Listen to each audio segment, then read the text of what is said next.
வணக்கம். Welcome to Nandini's Tamil food.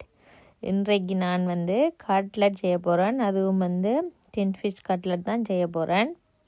இதுக்கு என்னென்ன தேவையான பொருட்கள் என்று பார்க்குறதுக்கு முன்னுக்கு உங்கள் எல்லாருக்கும் ரொம்ப ரொம்ப நன்றி. உங்களோட சப்போர்ட் எனக்கு எப்போயுமே தேவை. தொடர்ந்து தந்துகிட்டே இருங்கோ. ஸோ இப்போ இதுக்கு என்னென்ன தேவையான பொருட்கள்னு பார்த்திங்கன்னா, நான் ஒரு 4 பெரிய உருளைக்கிழங்கு எடுத்து வச்சுருக்கிறேன். டியூனா ஃபிஷ் எடுத்து வச்சுருக்கிறேன். 2 டியூனா ஃபிஷ்ஷும் எடுத்து ஒரு பெரிய மீன் டின்னும் எடுத்து வச்சுருக்கிறேன். ஸோ ரெண்டையும் கலந்து தான் போட போகிறேன். தனியாக போட்டால் டேஸ்ட் இருக்காது. 2 முட்டை எடுத்துருக்கிறேன். இது பிரெட் க்ரம்ஸ். மஞ்சள் எடுத்து வச்சுருக்கிறேன். 3 வெங்காயம் எடுத்து வச்சுருக்கிறேன். உப்பு தேவையான அளவு எடுத்துக்கொள்ளுங்க. மிளகு இருக்குது, எல்லாம் இடித்து தூளாக்கணும். பச்சை மிளகாய் ஒரு பாதி தேசிக்காய் எடுத்து வச்சுருக்கிறேன். இவ்வளோத்தையும் நான் இப்போ அதுக்கேற்ற மாதிரி எல்லாம் செய்து கொண்டு வர போகிறேன். உருளைக்கிழங்க முதல் தண்ணி விட்டு அவிய வைப்போம். அவிச்சு மசிச்சு எடுத்துக்கொண்டு வரணும். வெங்காயத்தை துப்புரவு செய்து கழுவி சின்னனா வெட்டி கொண்டு வர போகிறேன். பச்சை மிளகாயம் அப்படி தான் நிறைய வெட்டி கொண்டு வர போகிறேன். கறிவேப்பிலை அப்படி தான் வெட்டி கொண்டு வர போகிறேன். சின்னதாக வெட்டணும். அப்போ தான் கட்லட் பிடிக்கல வெளியில் இந்த வெங்காயம் தள்ளி கொண்டு நிற்காது. ஓகே, இப்போ பார்த்திங்கன்னா உருளைக்கிழங்க நான் நல்லா அவிச்சு எல்லாத்தையும் மசித்து தூளாக்கி வச்சுருக்கிறேன். இந்தளவுக்கு மசிக்கணும், இல்லையண்டா கட்டி கட்டியாக இருக்கும். ஸோ 4 உருளைக்கிழங்கையும் அவிச்சு மசிச்சிட்டேன். அதே மாதிரி மீன் திண்ணையும் துப்புரவு செஞ்சு அதையும் சின்னனா உளுத்தி வச்சுருக்கிறேன். இப்போ இதை ரெண்டையும் ஒன்றா சேர்த்துக்கொள்ளுவோம். எப்போயுமே மீன் டின்னை உடைச்சி சின்னனாக்கி கொள்ளுங்க, இல்லையண்டா கடிபடும். கட்லட்டுக்கெல்லாம் பெருசாக இருக்கும். பிடிக்கலையும் கொஞ்சம் கஷ்டமாக இருக்கும். ஸோ உருளைக்கிழங்கு மீன் டின்னும் ஒரே அளவுக்கு சின்னதாக உளுத்தி வச்சுருக்கணும்.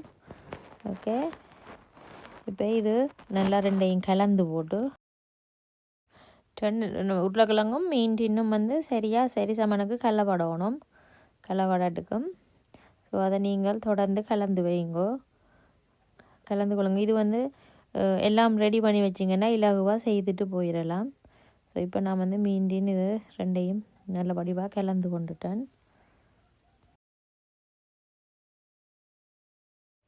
இப்போ இதுக்குள்ளே மஞ்சள் தூள் ஆட் பண்ண போகிறேன். மஞ்சள் கொஞ்சமாக சேர்த்துக்கொள்ளுங்க, அப்போ தான் வெடுக்கு மணக்காது மீண்டினோட. ஓகே, ஒரு அரை தேக்கரண்டின்னு வச்சுக்கொள்ளுங்க. மிளகு தூளும் ஒரு தேக்கரண்டி மிளகு எடுத்து நல்லா வட்டு போல் அரைச்சி வச்சுருக்கிறேன். தேவையான அளவு உப்பு சேர்த்துக்கொள்ளுங்க. ஓகே,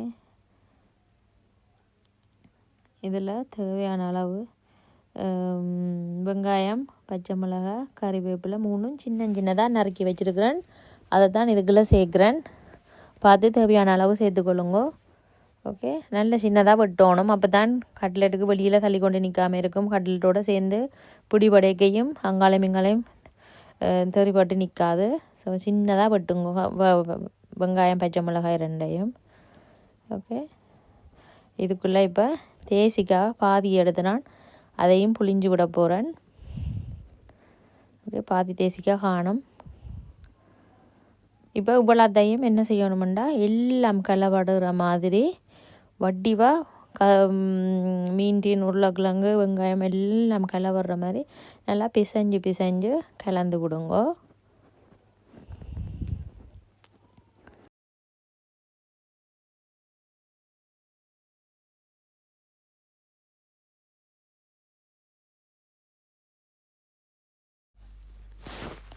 இப்போ பார்த்திங்கன்னா இதை நான் நல்லா கலந்துட்டேன்.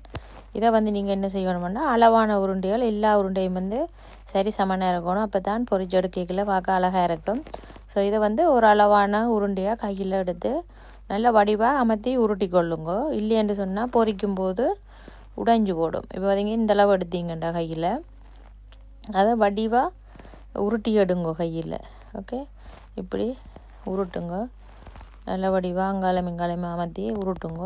இப்படி உருட்டி எல்லா உருண்டைகளையும் நான் உருட்டி எடுத்துட்டேன். எல்லா எல்லாத்தையும் உருட்டி எடுத்தாச்சு. இதில் ஒரு 30-32 உருண்டை வந்துச்சுது. இதை நான் இப்போ இந்த முட்டை ரெண்டையும் உடைச்சி அதுக்குள்ளே கொஞ்சம் மஞ்சள் தூள் போட்டு இப்போ இதை நான் கலந்து எடுக்க போகிறேன். இதை பீட் பண்ண போகிறேன். பீட் பண்ணி போட்டு தான் அதுக்குள்ளே துவைச்சி எடுக்கணும். இப்போ பிரெட் க்ரம்ஸ் ரெடி. முட்டைக்குள்ள ஒவ்வொரு கட்லெட்டாக போட்டு ஓகே நல்லா எல்லா பக்கமும் படக்கூடிய மாதிரி போட்டு அதை பிரெட் க்ரம்ஸ்குள்ளே போடுங்க. போட்டு நல்லா அமர்த்தி பிடிங்க. அமர்த்தி எல்லா பக்கமும் பிரெட் க்ரம்ஸ் வந்து பிறல்ற மாதிரி அமர்த்தி பிடிங்க. நல்லா அமர்த்தி கையாலே இறுக்கி அமர்த்தி பிடிச்சு கொண்டு 2-3 தடவை இறுக்கி அமர்த்தி பிடிச்சு கொண்டு ஒரு சின்னதாக ஒரு டிஷ் ஒன்று இருந்துச்சுன்னா அவங்களோட கையில் நல்லா உருண்டை வந்து எல்லா உருண்டை சேப்புக்கு வரணுமெண்டா அதை வந்து நீங்கள் அந்த டிஷ்ஷில் போட்டு உருட்டினீங்கன்னா எல்லா பக்கமும் சமநிலையில் வந்து நல்ல ஒரு வடிவான உருண்டையாக வரும். இப்போ நான் அதுக்காண்டி ஒரு சின்ன டிஷ் ஒன்று வச்சுக்கேன். அதுக்குள்ளே இப்படி இந்த கொஞ்சமாக பிரெட் க்ரம்ஸை போட்டு இப்படி ஒரு ஆட்டி விட்டிங்கன்னா நல்ல வடிவாக உருண்டு எல்லா பக்கமும் நல்ல ஒரு உருண்டையாக வந்து வரும். ஓகே, இது பொரிச்சு எடுக்கலையும் பார்க்க அழகாக இருக்கும். எல்லா பக்கமும் சரி சமனாயும் இருக்கும். அப்படி உங்களுக்கு இல்லை அப்படி செய்ய தேவையில்லை, கையாலேயே பிடிப்பீங்களா இருந்தால் கையாலேயே நீங்கள் பிடிச்சிக்கொள்ளுங்க. நான் இப்படியே எல்லாத்தையும் அப்படியே முட்டைக்குள்ளே துவைச்சி பிரெட் க்ரம்குள்ளே போட்டு எடுத்துட்டேன். அதெல்லாம் தான் இப்போ பார்த்தீங்கன்னா தெரியும். அப்படியே எல்லாம் போட்டு எடுக்க அப்படியே மீதி இருக்கிறதையும் அப்படியே போட்டு எடுக்க போகிறேன்.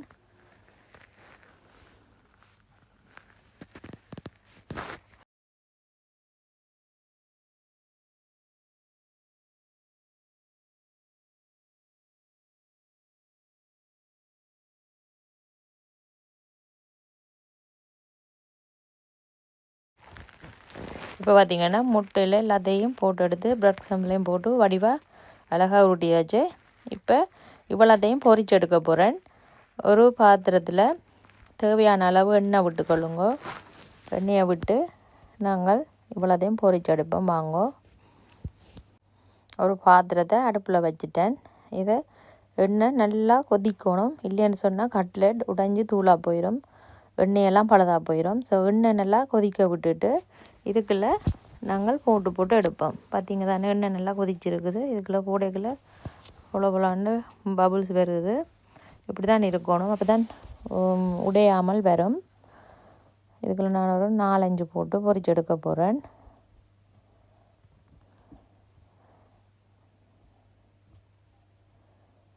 இது நல்ல பொன்னிறமாக வெறுந்தரைக்கும் அங்காளையும் இங்காலையும் திருப்பி விட்டு பொரிச்செடுங்க. இப்போ பார்த்திங்கன்னா நல்ல பொன்னிறமாக வந்திருக்குது, வெளியிலேயே பார்க்க தெரியுது.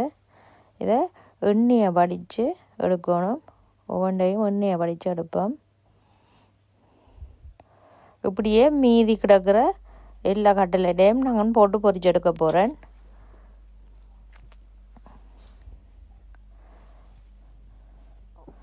ஒவ்வொரு முறையும் கட்லெட்டை எடுத்த பிறகு ஒரு கொஞ்சம் நேரம் திருப்பி எண்ணெயை கொதிக்க விட்டு போடுங்க, இல்லைன்னா உடைஞ்சி போடும். இப்படியே எல்லாத்தையும் நான் பொரிச்சு எடுத்துட்டேன்.